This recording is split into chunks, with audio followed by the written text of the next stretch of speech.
Coulomb's law once again.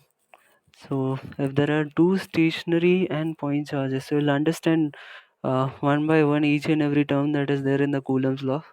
So there are two stationary charges, so that means Coulomb's law is valid only for stationary charges. ठीक है, तो charges move नहीं करने चाहिए, तो यहाँ पे जो चार्जेस दिख रहे हैं Q1 Q2 वो मूव नहीं कर रहे हैं. ठीक है, this should be clear cut in your mind. फिर उसके बाद जो चार्जेस है वो पॉइंट चार्जेस है. Okay, point charges means that the size of the object that is carrying this charge Q1 is much less compared to the distance between the two charges. So I can see here that R is much greater than the size of the object that is carrying the charge Q1 or Q2. Okay, and here R is the distance between the two charges, that is Q1 and Q2.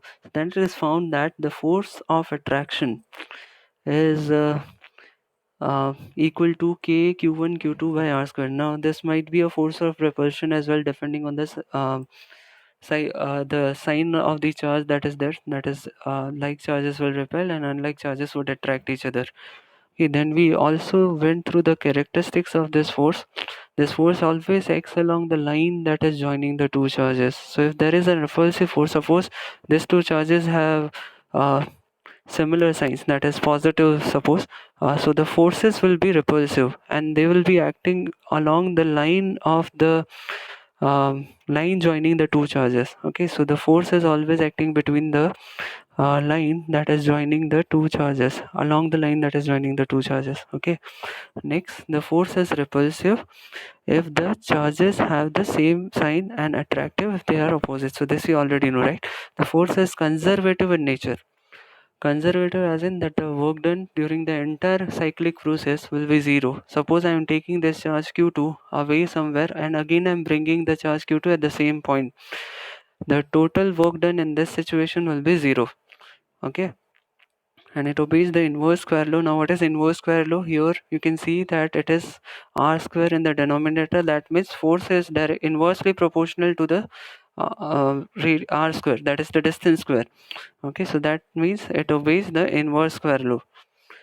Okay, next we'll understand the variation of k. Now here k, as you can see here, is constant that we are using here in the Coulomb's law, and the value of k is 9 into 10 raised to 9 Newton meter square per Coulomb square approximately. Okay, and it is a proportionality constant. Now we'll understand how this value of k varies according to the type of the system and the type of the medium in which these charges are placed. Coulomb's law is valid, that is this value of k will be 9 into 10 raised to 9 if the medium is vacuum here. Okay, or we generally consider approximate value of k for air as well. Okay, so it depends on the medium between the two charges. Okay, now let us understand the effect of units. That is, in CGS if we talk about, then the value of k is 1. That is capital F is equals to Q1 Q2 by R square dian. Here force will be in dian. Okay, and the value of k in this case will be equal to 1. Whereas if we talk about SI for air, it will be equal to 9 into 10 raised to 9 approximately, as we saw earlier, and the value of force will be equal to k q1 q2 by r square, and you know that 1 Newton is 10 raised to 5 dian. Okay, next, as you can see that k value of k is 1 upon 4 pi epsilon naught, where epsilon naught is known as absolute permittivity of free space. Okay, and its value is 8.85 into 10 raised to minus 12 Coulomb square per Newton meter square. Okay, we'll learn about this epsilon naught in the next upcoming chapters, but for now you just need to remember the value of epsilon naught as 8.85 into 10 raised to minus 12 Coulomb square per Newton meter square. Okay, and it is also related to magnetic permeability. Now this magnetic permeability is equivalent to this absolute permittivity of free space, that is epsilon naught is used for electricity, whereas mu naught is used for magnetism, that we are going to study again in the upcoming chapters. The value of C here is equal to 1 upon under root of mu naught into epsilon naught. So these are the extra points that you need to take care of, and again we'll study about this in detail in the upcoming chapters. Okay, Now let us understand how the value of K is affected according to the medium that is used here. So whenever a dielectric medium is a medium that is completely filled, in which the charges are arranged as you can see here in the diagram, right? So the dielectric medium takes place and the force between them, rearrangement of the charges between them takes place. That is, whenever you keep the charges between in a dielectric medium, that is, if suppose uh, the two charges are placed in air, and if they are taking these charges into some other medium, the having a dielectric such a dielectric medium is known as and the factor by which the force decreases between them is known as dielectric constant. जैसे कि इसको simple way में मैं समझाता हूँ कि दो charges है Q1 Q2, ठीक है, दोनों के बीच में जो फोर्स लग रहा है that is 10 Newton of force, that might be attractive or repulsive. Now what I am doing is I am taking these two charges in some other medium. अभी फिलहाल सपोज एयर था, अब कोई और मीडियम है, जैसे कि ले लो कि कोई मेटालिक मीडियम है या फिर कोई लिक्विड मीडियम है, वॉट एवर, ठीक है, तो अब मीडियम मैंने चेंज कर दिया, तो अब जो है वो ये 10 न्यूटन फोर्स नहीं रहेगा, वो बन जाएगा सपोज 5 न्यूटन, ठीक है, जस्ट फॉर एग्जांपल। तो इसका मतलब जो डाइलेक्ट्रिक कांस्टेंट है के, उसका वैल्यू क्या हो जाएगा 10 डिवाइडेड बाय 5 दैट इज 2, ठीक है। तो डाइलेक्ट्रिक कांस्टेंट का मतलब अब समझ में आ रहा है कि क्या फैक्टर से जो फोर्स है between the two charges decrease हो रहा है, ठीक है, या फिर इंक्रीज भी हो सकता है, like it will depend. So K here will be known as dielectric constant, ठीक है, तो ये समझ में आ गया। फिर next we also use relative permittivity in that situation, जैसे कि अभी अपन यहाँ पे एप्सिलॉन नॉट यूज कर रहे थे, right, as you can see here you are using epsilon naught, whereas if the medium is any other medium than air we'll use epsilon r, okay, epsilon not जैसे यहाँ पे है तो उसकी जगह क्या यूज करेंगे, एप्सिलॉन आर, क्लियर है, बाकी का तो सेम ही फॉर्मूला रहेगा। तो ये जो एप्सिलॉन आर है that is the relative permittivity, okay. So as you can see here, Fm here is the force, that is the new force between the two charges. Whenever you change a medium, there is a reduction in the force by a factor k. That factor k is known as dielectric constant, and thus for any other medium than air, you can use this formula. Okay, 1/4 pi epsilon naught k into Q1 Q2 by r square. Right, so that will be the formula that will be using for any other medium rather than the air. Okay, and epsilon naught is the absolute permittivity, epsilon r is the relative permittivity. Relative permittivity and this value of k are equal. Okay, k and epsilon r are equal. Okay, fine. As you can see here, there are certain mediums here given that vacuum, water, mica. For that, you are given the value of k. Okay, that means for water there will be very huge reduction in the force by a factor of 80, whereas in case of mica, as you can see that the factor is only 6 here. That means suppose there is a force of 60 Newton acting between the two charges, then if you keep the medium between the charges as mica, then it will be 10 Newton of force between the two charges. It might be attractive, might be repulsive. Okay fine, तो ये अपन ने Coulomb's law जो अपन ने simple way में जो है वो complete किया, मतलब सिंपल कूलम लॉ। अभी तक अपन ने डायरेक्शन कंसिडर नहीं करी थी कहीं पे भी, मतलब we considered the force acting between the two charges, we were considering the magnitude only, ठीक है। तो अपन एक स्केलर तरीके से अपन कूलम्स लॉ को समझ रहे थे, स्केलर पॉइंट ऑफ व्यू से समझ रहे थे, ठीक है। Next now we have to understand the Coulomb's law according to the vector form, ठीक है।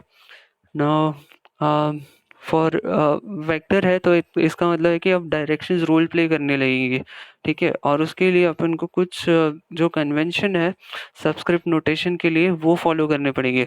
जैसे कि यहाँ पे अपन फॉलो कर रहे हैं F12 कन्वेंशन, ठीक है, मतलब ये वेक्टर फॉर्म में यहाँ पे कुछ प्रिंटिंग एरर है जिसकी वजह से वो वेक्टर दिखानी है बस, ओके। F12 का मतलब क्या होगा, force on one due to two, ठीक है, on one due to two. In the same manner F21 का मतलब क्या होगा, force on two due to the one, that is force on the charge one due to the charge two, ठीक है। अगर मैं इसको पूरा अच्छे से कंप्लीट करूँ तो आप जैसे डायग्राम में भी देख सकते हो यहाँ पे, ठीक है, दो चार्जेस है, ये Q1 है, ये Q2 है, ठीक है, this is Q1, this is Q2. As you can see that Q1 charge पे जो फोर्स लग रहा है that is because of the charge Q2. So that's why. और एक और चीज़ आप इसमें नोटिस कर सकते हो कि जो फोर्स एक्ट कर रहा है that is along the line which is joining the two charges. ठीक है, तो वो फिर से वो यहाँ पे भी वैलिड है. ठीक है, तो वो सारी जो बेसिक प्रॉपर्टीज है वो यहाँ चेंज नहीं हो जाती. ठीक है, तो वो सारे रूल्स यहाँ पे भी वैलिड है. सो डायरेक्शन तो समझ में आ रही है. चलो, it is along the line that is joining the two charges. Now ये इस तरफ लगेगा या इस तरफ लगेगा. ठीक है, that will depend on the charges, that is their type of the charges. अगर सपोज पॉजिटिव नेगेटिव है तो इसका मतलब क्या होगा, अट्रैक्टिव फोर्सेस होगा तो डायरेक्शन कुछ ऐसे दिखेगी आपको. इन द सेम मैनर अगर सपोज सेम चार्जेस है, जैसे ये जो अभी फिलहाल डायग्राम बनाया हुआ है that is for same charges, positive positive या तो negative negative, same type of charges. तो इस केस में रिपल्सिव फोर्सेज लगेंगे. So that's why the direction is shown opposite, right. And F12 यहाँ पे क्या है, this is the force acting on the charge Q1 due to the charge Q2. And in the same manner there is a force F21 which is acting on charge Q2 due to the charge Q1. So ये kind of mutual forces है, right. So suppose the position vectors of the charges as you can see here are R1 and R2. So they have taken the position vectors here uh, of charges Q1 and Q2 as R1 and R2 respectively. Okay, and then in the Coulomb's law in the vector form is defined like this. F12 here is the force that is acting on the charge 1 due to charge 2 is defined as K Q1 Q2 upon R1 minus R2 magnitude में है R1 minus R2 the whole cube into R1 minus R2. So this is the definition of the force, definition of the Coulomb's law, that is according to the vector form. Okay, according to the vector notion.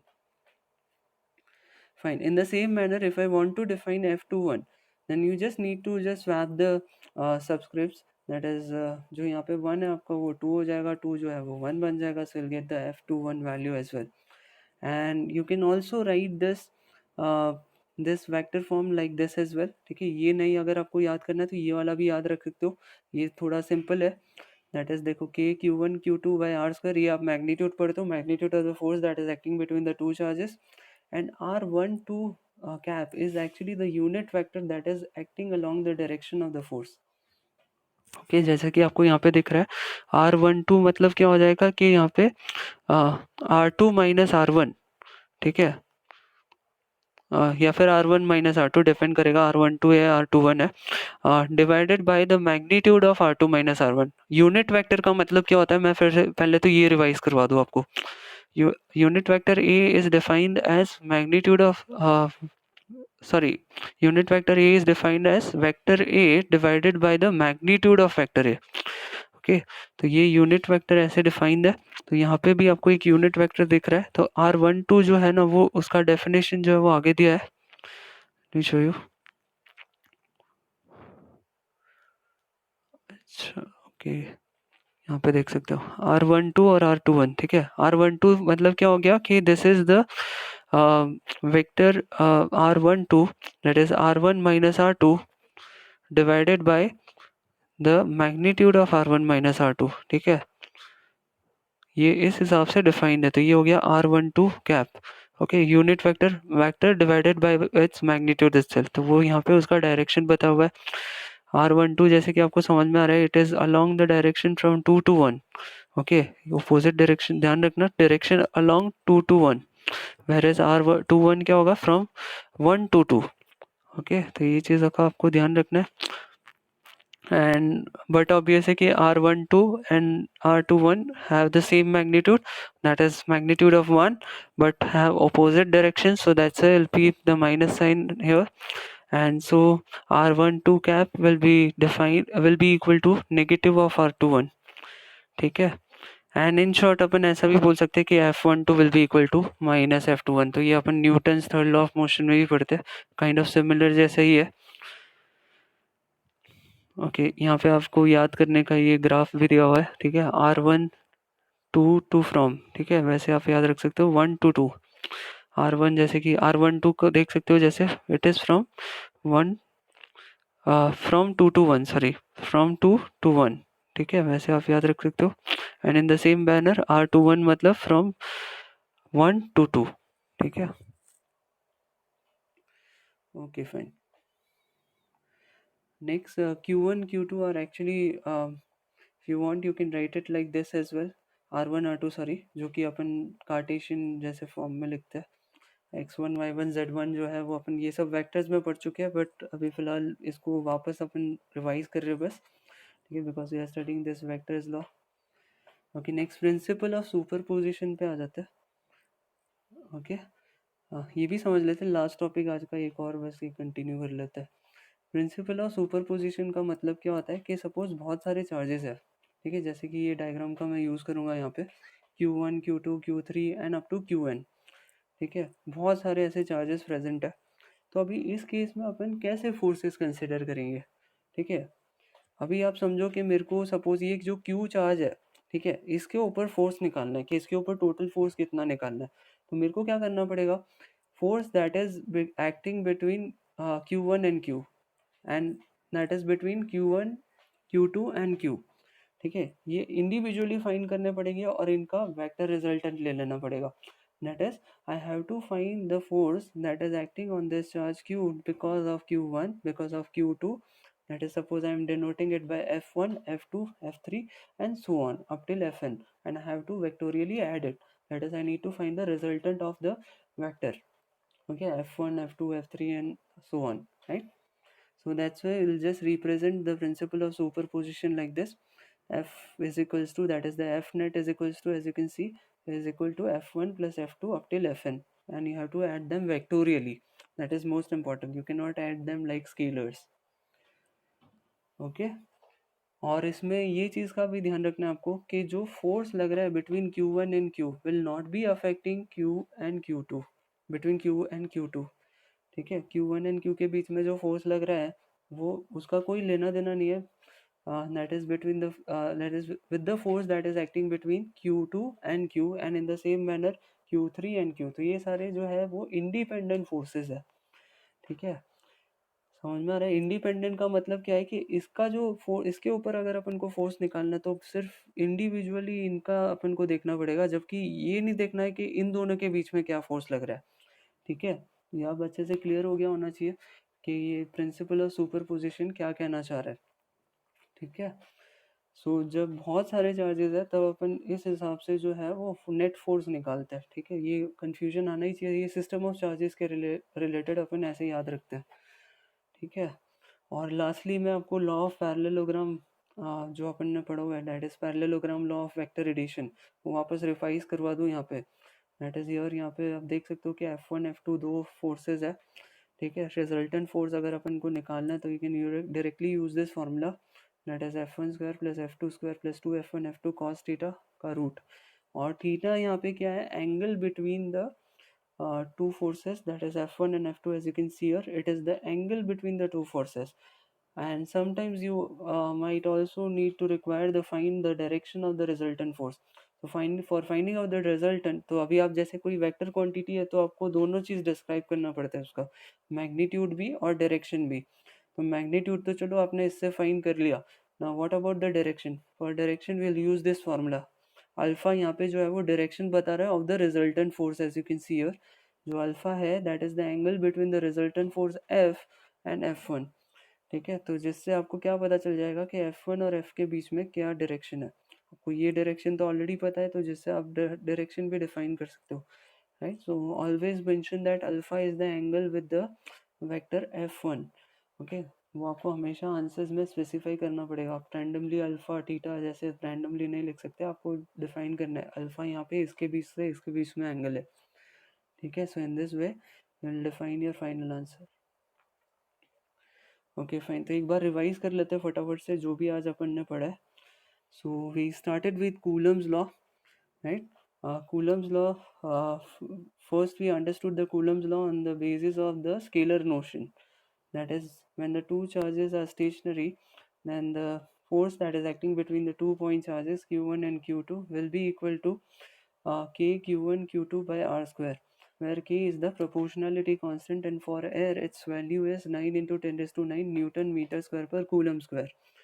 Now the value of the K will vary according to the medium that you are using, right. And you also need to remember the characteristics of the forces that is acting between the two charges. It is always along the line that is joining the two charges. It is conservative in nature. That means the total work done during a cyclic process will be zero, and it obeys inverse square law. And you know about the attractive forces and repulsive forces between the charges, right? Okay, fine. Next, I taught you about the units of this K and epsilon naught, and we also discussed about the relation between the absolute relative permittivity as well as the magnetic permeability. This we are going to carry over. This we are going to study in the upcoming chapters. Right? Next, we studied about the effect of medium. That is, if you are changing the medium, then the force acting between the two charges will will be reducing by a factor, certain factor, and that factor is known as the electric constant, or you can call it as relative permittivity. Okay, which is denoted by epsilon r. And here are few values of k given for different mediums. Okay. Um, Next, we studied today about the vector form of Coulomb's law. That is, uh, you can just remember this formula for the vector form. Now we will be considering the direction of the forces as well, right? R12 cap here is the unit vector. Okay, and you need to remember the direction of R12 and 21. You can simply just remember this graph if you want, or in you remember this as well, right? If you want to mention the position vectors in the coordinate form, then also you can use like this, right? x1 I cap, I cap, j cap, k cap क्या होता है ये आपको already पता है. Next, lastly, we studied about the principle of superposition.